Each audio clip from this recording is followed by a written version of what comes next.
அண்மைச் செய்தி. தமிழகத்தில் ஒரே நாளில் நடந்த கொடூர கொலை சம்பவங்கள் குறித்து எதிர்க்கட்சித் தலைவர் சட்டமன்றத்தில் பேசி வருகிறார். வழக்கம் போல ஸ்டாலின் அரசு அச்சத்தில் நேரலையை துண்டித்துள்ளது. இது குறித்த கூடுதல் விவரங்களை நமது தலைமை செய்தியாளர் ஜெயக்குமார் வழங்க கேட்கலாம். ஜெயக்குமார், வணக்கம். விவரங்களை பதிவு பண்ணுங்க. வணக்கம் அருண். தமிழகத்தில் ஒரே நாளில் நடைபெற்றுள்ள கொலை சம்பவங்களுடைய புள்ளி விவரங்களை வைத்து அனைத்திந்திய அண்ணா திராவிட முன்னேற்ற கழகத்துடைய பொதுச் செயலாளரும் சட்டமன்ற எதிர்க்கட்சி தலைவரும் முன்னாள் முதலமைச்சருமான புரட்சித் தமிழர் எடப்பாடி கே பழனிசாமி அவர்கள் சட்டமன்றத்தில் அரசின் கவனத்தை ஈர்த்து பேசுகிற பொழுது நேரலையை துண்டித்து திமுக அரசு இன்றைக்கும் ஜனநாயக படுகொலையை செய்திருக்கிறது. பேசுவதற்கு கூட சட்டமன்றத்திலே அனுமதிக்க மறுப்பு தெரிவிக்கிறார்கள். குறிப்பாக தமிழகத்தில் நாள்தோறும் கொள்ளை சம்பவங்கள், பாலியல் வன்கொடுமை சம்பவங்கள் தலைவிரித்து ஆடிக்கொண்டிருக்கிறது.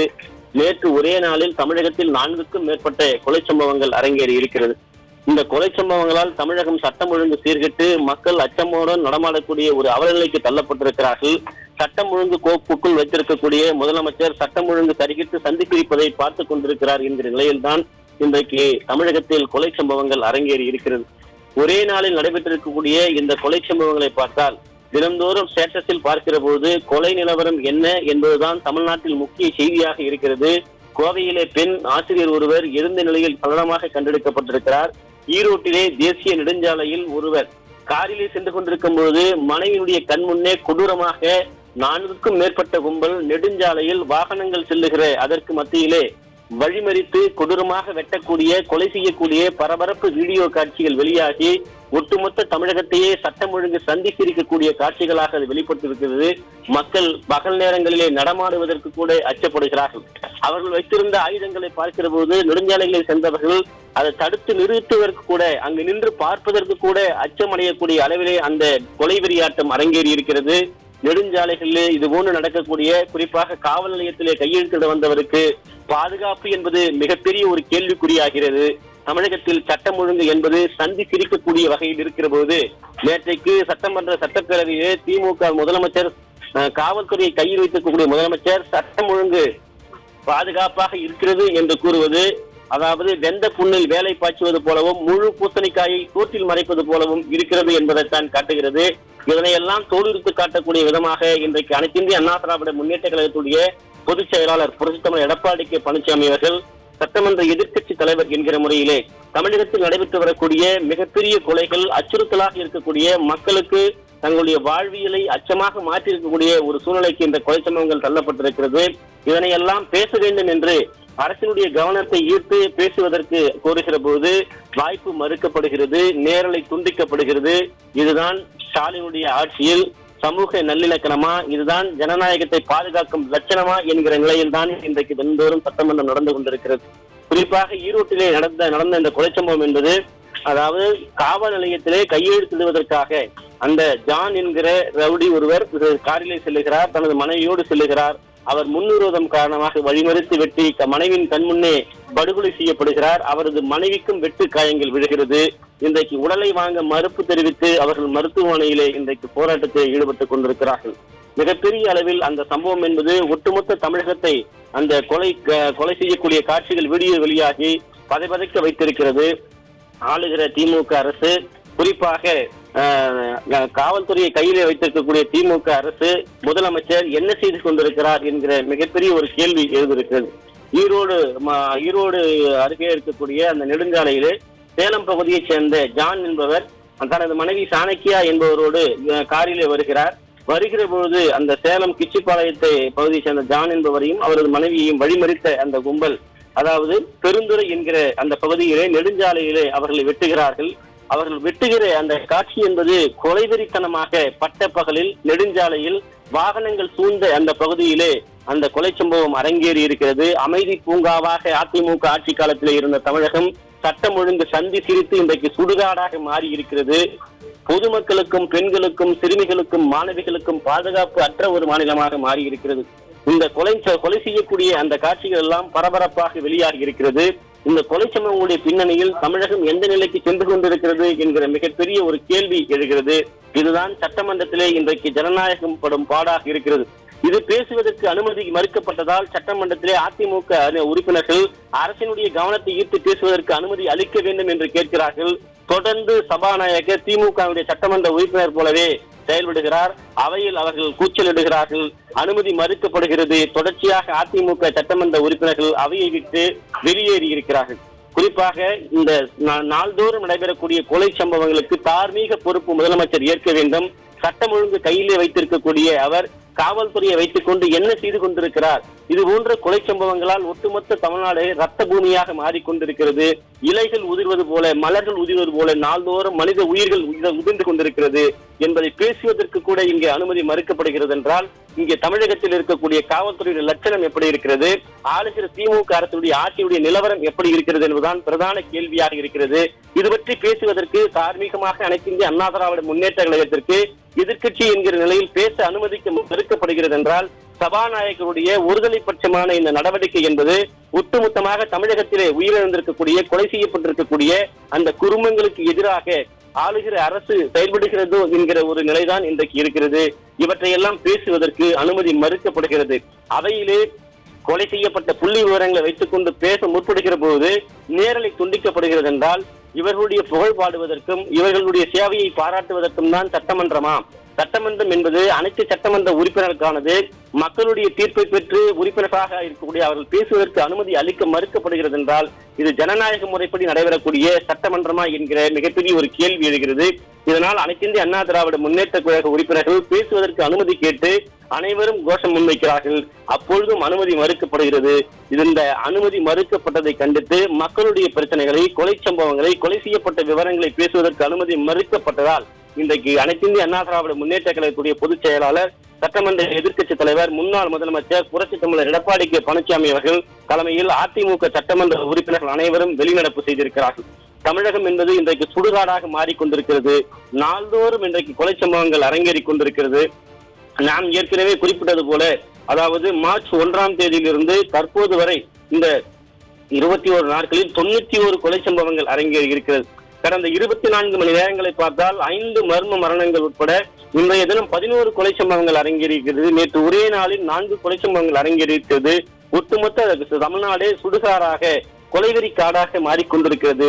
இவற்றையெல்லாம் பேசுவதற்கு அனுமதி மறுக்கப்படுகிறது. சட்டத்தின்படிதான் இந்த ஆட்சி நடக்கிறதா அல்லது குற்றவாளிகளை காப்பாற்றுவதற்காக, பாதுகாப்பதற்காக இந்த ஆட்சி நடைபெற்றுக் கொண்டிருக்கிறதா என்கிற மிகப்பெரிய ஒரு கேள்வி எழுகிறது. இப்படிப்பட்ட சம்பவங்களால் இன்றைக்கு தமிழகம் அதிமுக ஆட்சி காலத்தில் அமைதி பூங்காவாக, ஸ்காட்லாந்து யார்டுக்கு நிகராக போற்றப்பட்ட காவல்துறை நிலை இன்றைக்கு திமுக ஆட்சியிலே கேள்விக்குறியாக மாற்றப்பட்டிருக்கிறது. தமிழகத்தில் இருக்கக்கூடிய மக்கள் காவல் நிலையங்களுக்கு போகிறவர்களுக்கும் பாதுகாப்பு இல்லை, கையெழுத்து போட்டு வீடு திரும்புவதற்கும் அங்கு வாய்ப்பு இல்லை, பள்ளிக்கு செல்லக்கூடிய ஆசிரியருக்கும் பாதுகாப்பு இல்லை, பள்ளிகளுக்கு செல்லக்கூடிய மாணவிகளுக்கு பேருந்திலேயே பாதுகாப்பு இல்லை, வீட்டிலே தனியாக இருக்கக்கூடிய மூதாட்டிக்கு பாதுகாப்பு இல்லை. ஏன் ஆண் சிறுவர்களுக்கு கூட இங்கே பாலியல் வன்கொடுமை இழைக்கப்படக்கூடிய ஒரு அநீதியான ஒரு ஆட்சி தான் தற்போது நடைபெற்றுக் கொண்டிருக்கிறது. நேற்றைய தினம் 3 ஆண் சிறுவர்களுக்கு பாலியல் ரீதியாக துன்புறுத்தல் செய்யப்பட்டு 3 போக்சோ வழக்குகள் பதிவு செய்யப்பட்டிருக்கிறது. அப்படி என்றால் தமிழகத்தில் எந்த நிலையில் இந்த சம்பவங்கள் எல்லாம் எடுத்து காட்டுகிறது?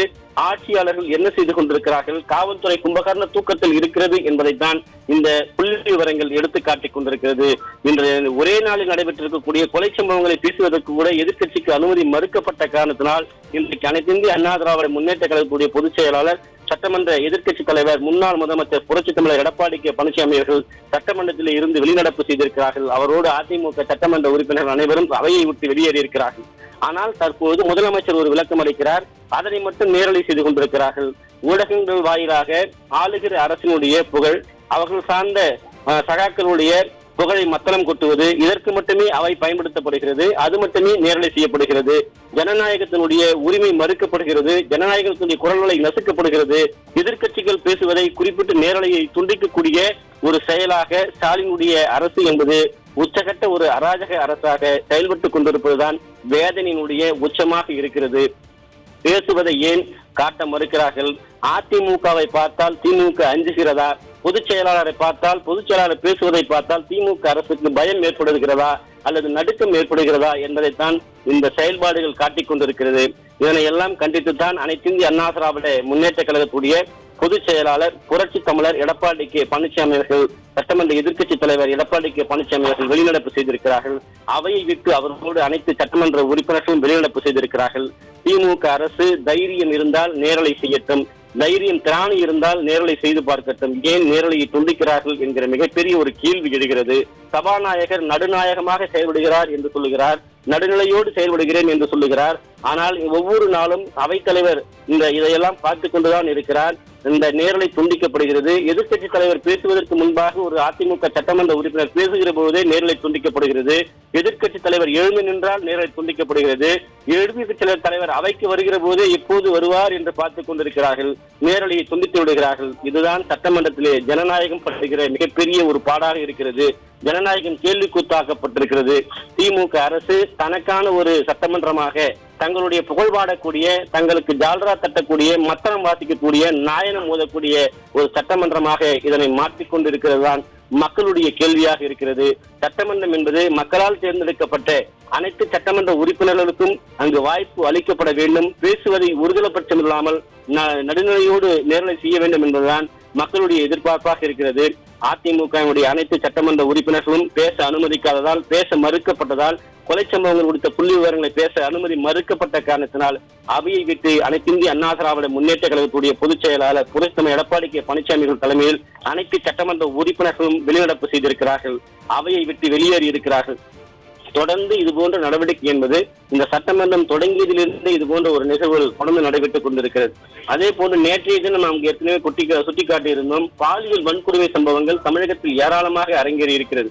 குறிப்பாக நேற்றைய நிலவரப்படி பார்க்கிற போது ஒரே நாள் 24 மணி நேரத்தில் 11 போக்சோ சம்பவங்கள், 6 பெண்களுக்கு எதிரான பாலியல் வன்கொடுமை சம்பவங்கள் என ஒட்டுமொத்தமாக 17 சம்பவங்கள் பெண்களுக்கு எதிரான சம்பவங்கள் நேற்று ஒரே நாளில் அரங்கேறி இருக்கிறது. 24 மணி நேரத்தில் மார்ச் 1ஆம் தேதியிலிருந்து, அதாவது நேற்றைய வரை பார்க்கிற போது 82 போக்சோ சம்பவங்களும் 29 பெண்களுக்கு எதிரான வன்முறை சம்பவங்கள் என 111 சம்பவங்கள் போக்சோ மற்றும் பெண்களுக்கு எதிரான வன்முறை சம்பவங்கள் என இந்த 20 நாட்களில் நேற்று வரை 111 சம்பவங்கள் நடைபெற்றிருக்கிறது.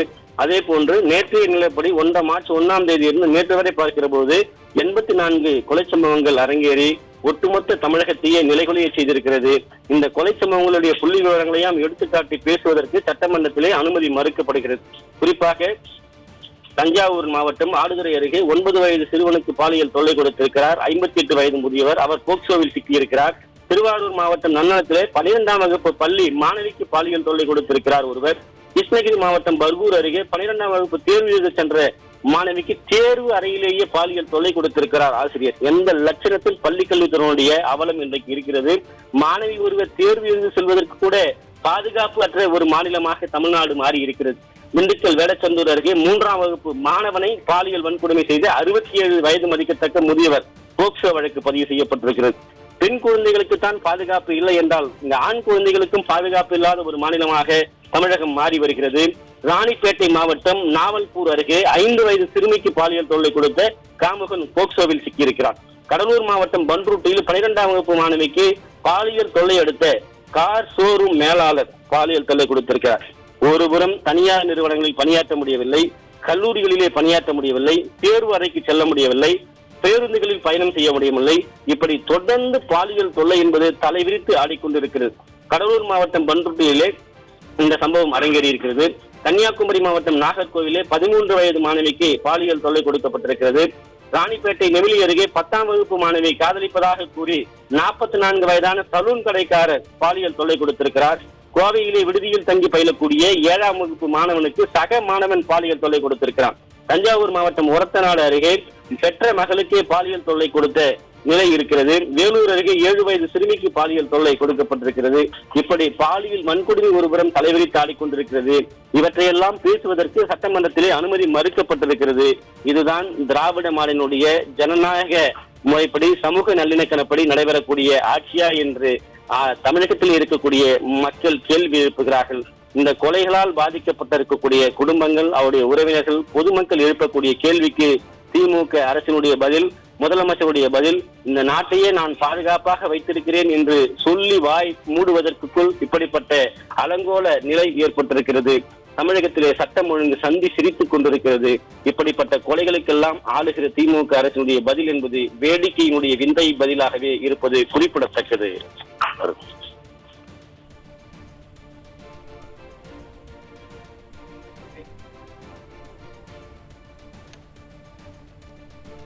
விரிவான விவரங்களை வழங்கியமைக்கு நன்றி ஜெயக்குமார்.